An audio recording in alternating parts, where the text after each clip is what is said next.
বন্ধুরা, ছোটখাটো রান্নাঘরে আপনাদের স্বাগত। আশা করি সবাই ভালো আছেন, সুস্থ আছেন। আজকে আমি বানাবো একটা দারুণ রেসিপি, সেটা হচ্ছে টমেটোর চাটনি।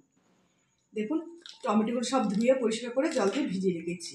এবার টমেটোগুলো প্রথমে আমি কেটে নেব।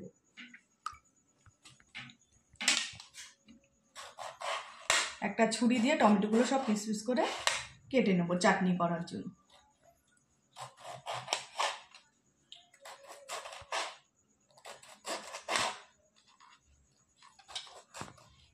সমস্ত টমেটোগুলো আমি এইভাবে কেটে নেব চাটনি করার জন্য।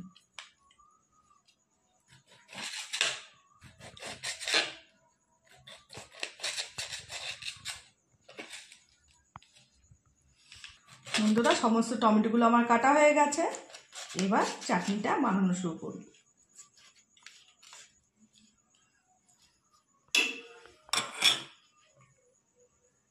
প্রথমে চাটনির জন্য বানিয়ে নেব একটা মশলা। এখানে আমি কিছুটা পাঁচফোড়ন শুকনো খোলায় ভেজে উঠিয়ে নেব।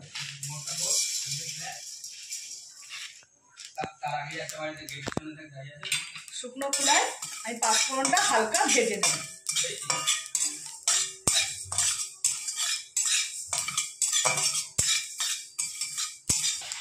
এবার শুকনো খোলায় আমার ভাজা হয়ে গেছে, এবার আমি নামিয়ে নেব।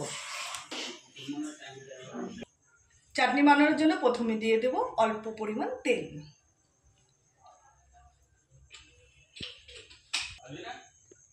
তেল গরম হয়ে গেছে, দিয়ে দেবো পাঁচফোড়ন। ফোড়ন লাল হয়ে গেছে, এবার দিয়ে দেবো টমেটো।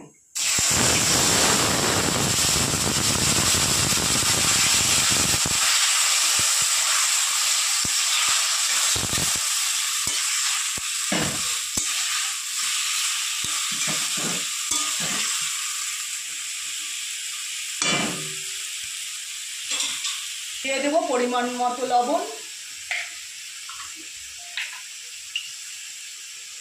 পরিমাণ মতো হলুদ। হলুদ না দিলেও বেশি ভালো লাগে, কিন্তু আমি সামান্য পরিমাণ একটু হলুদ ব্যবহার করি।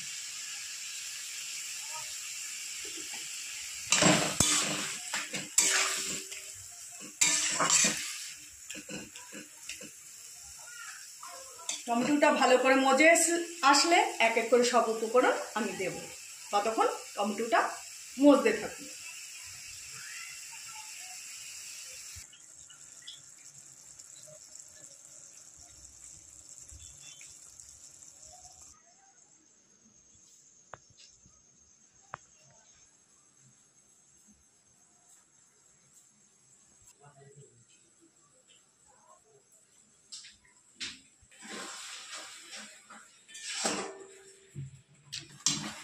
টমেটো আমার মজে এসছে, এবার আমি এক এক করে সব উপকরণগুলো দিয়ে দেবো।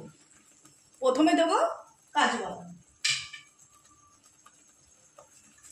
কাজু বাদাম ধুয়ে পরিষ্কার করে রেখেছি, ভিজিয়ে রেখেছিলাম কিছুক্ষণ। এবার দিয়ে দেবো কাজু বাদাম।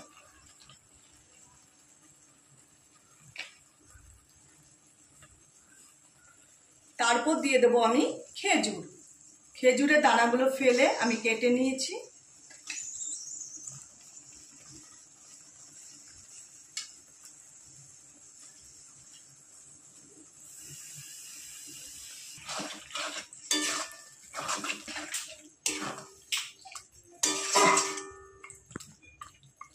খেজুর আর কাজু বাদাম দেওয়া হয়ে গেছে, এবার দিয়ে দেবো আমি আমসত্ত্ব।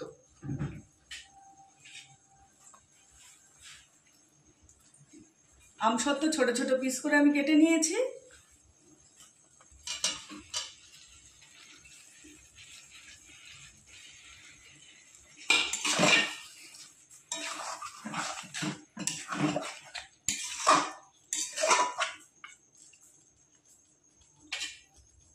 অল্প পরিমাণ জল।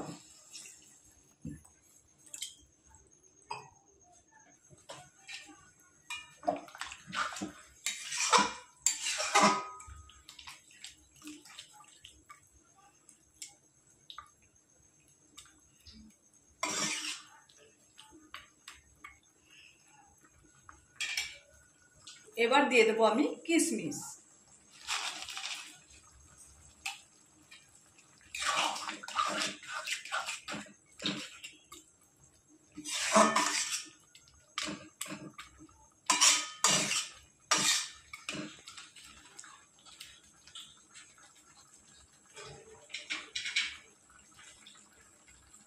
ততক্ষণ এটা ফুটতে ফুটতে আমি যে ভাজা পাঁচফোড়নটা শুকনো খোলায় ভেজে নিয়েছিলাম সেটা আমি পেস্ট করে নেব।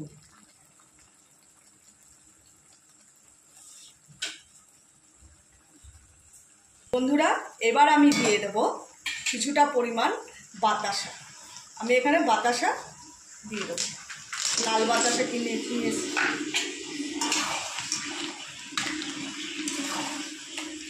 শুধু চিনি দিয়েও করতে পারেন, আমি বাতাসা আর চিনি দুটোই মিশিয়ে করব।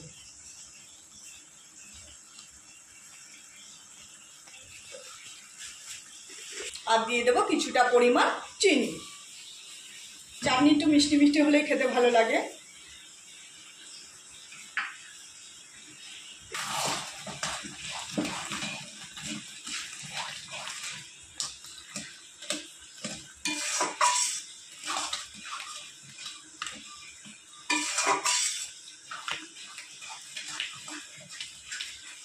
দেখুন বন্ধুরা, কত সুন্দর চাটনিটা হয়েছে। পুরো অনুষ্ঠান বাড়ির মতো চাটনি আজকে রেসিপি করলাম।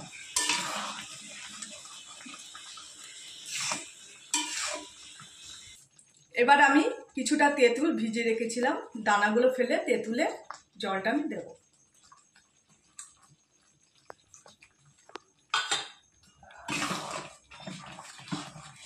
তেঁতুলের জলটা দিলে চাটনিটা বেশি টেস্ট লাগে খেতে, একটু টক টক মিষ্টি মিষ্টি হয়, খেতেও ভালো লাগে।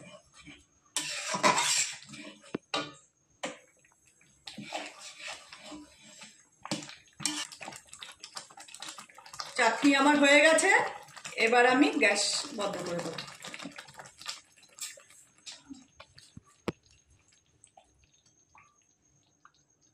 এবার আমি যে মশলাটা আমি ভেজে রেখেছিলাম সেটা আমি উপর দিয়ে ছিটিয়ে দেবো।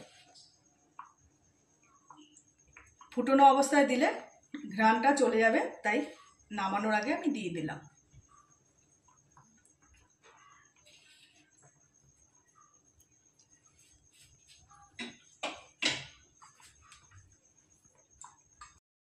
বন্ধুরা দেখেন কত সুন্দর হয়েছে আমার অনুষ্ঠান বাড়ির মতো পুরো চাটনি রেসিপি আমি করে দেখালাম। যদি ভালো লেগে থাকে একটা লাইক কমেন্ট শেয়ার করে দেবেন আর চ্যানেলটি সাবস্ক্রাইব করে দেবেন।